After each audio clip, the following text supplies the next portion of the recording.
Ahora, ¿qué relación hay entre el índice y la carga glucémica? No necesariamente hay una relación directa en el sentido de que un alimento que tiene bajo índice glucémico puede tener una carga glucémica alta o baja porque depende de la cantidad que consumamos. Entonces, una clave para controlar la respuesta glucémica es, moderar el tamaño de las porciones.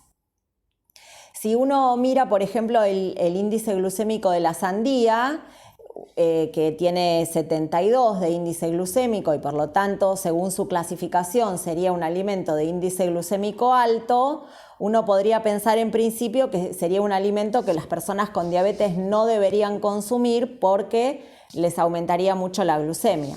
Sin embargo, si consideramos el concepto completo de la carga glucémica, vemos que la sandía tiene baja cantidad de hidratos de carbono, o sea, tiene 7 gramos por ciento. Por lo tanto, al calcular su carga glucémica, esa carga glucémica nos da baja, porque nos da un valor de 5. Entonces, no es que el paciente con diabetes no puede comer sandía, sino que la puede comer y tiene que moderar el tamaño de la porción.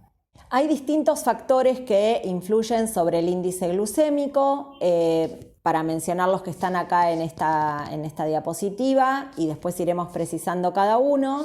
Tenemos la fibra dietética, el almidón resistente, la consistencia de los alimentos, la cocción y su combinación de los alimentos y los condimentos ácidos. En cuanto a la fibra dietética, sabemos que es aportada por distintos alimentos, como son los cereales integrales, legumbres, vegetales, frutas, semillas, salvado de trigo, salvado de avena.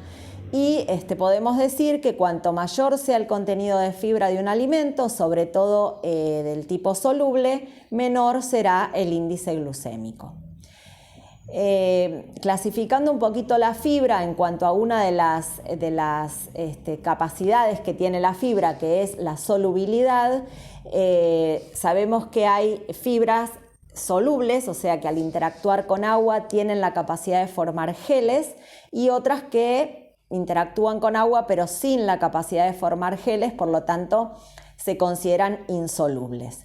Y bueno, acá vemos algunos alimentos que son fuentes de fibras solubles y otros que son fuentes de fibra insoluble. En realidad, los que más efecto tienen sobre la glucemia, como les dije anteriormente, porque disminuye el índice glucémico, es la fibra soluble. Pero también vemos que, por ejemplo, las frutas, si uno la come entera, está comiendo tanto fibra soluble como insoluble, ¿no? Dependiendo qué parte de la fruta hablemos, particularmente uno está consumiendo preponderantemente más un tipo de fibra u otro. En cuanto al almidón resistente, que es otro de los factores que influyen sobre el índice glucémico, bueno, como su nombre lo indica, el almidón resistente resiste la acción en el intestino delgado, la digestión, por lo tanto es pobremente absorbido y metabolizado. Hay 4 tipos principalmente de almidón resistente. El tipo 1 es el que se considera físicamente inaccesible porque está dentro de estructuras celulares intactas. Por ejemplo, el almidón que se encuentra en el interior de las legumbres. Si nosotros consumiéramos las legumbres y las tragáramos enteras, por ejemplo, sin masticarlas y sin romper a través de la masticación su cubierta, el almidón que está en su interior sería un almidón resistente porque precisamente es físicamente inaccesible a las enzimas digestivas. El almidón resistente 2 es aquel que está, por ejemplo, en la papa o en la batata cruda o en la banana no madura, y que va a ir aumentando su digestibilidad a medida que, por ejemplo, sometemos a la papa y a la batata a la cocción, o el mismo proceso de maduración de la banana va volviendo al almidón más digerible.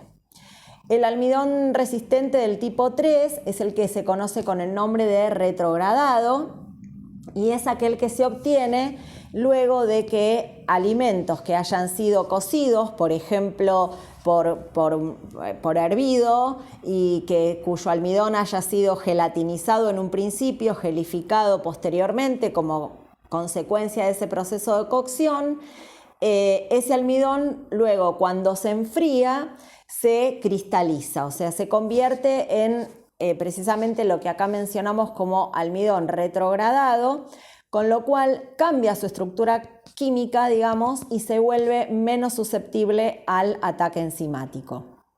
El almidón resistente 4 es más bien generado por la industria alimentaria y utilizado por la industria alimentaria con el objetivo de mejorar la consistencia o la palatabilidad de los alimentos que comercializan. En rangos generales podemos decir que cuanto mayor sea la cantidad de almidón resistente de un alimento, menor va a ser su índice glucémico.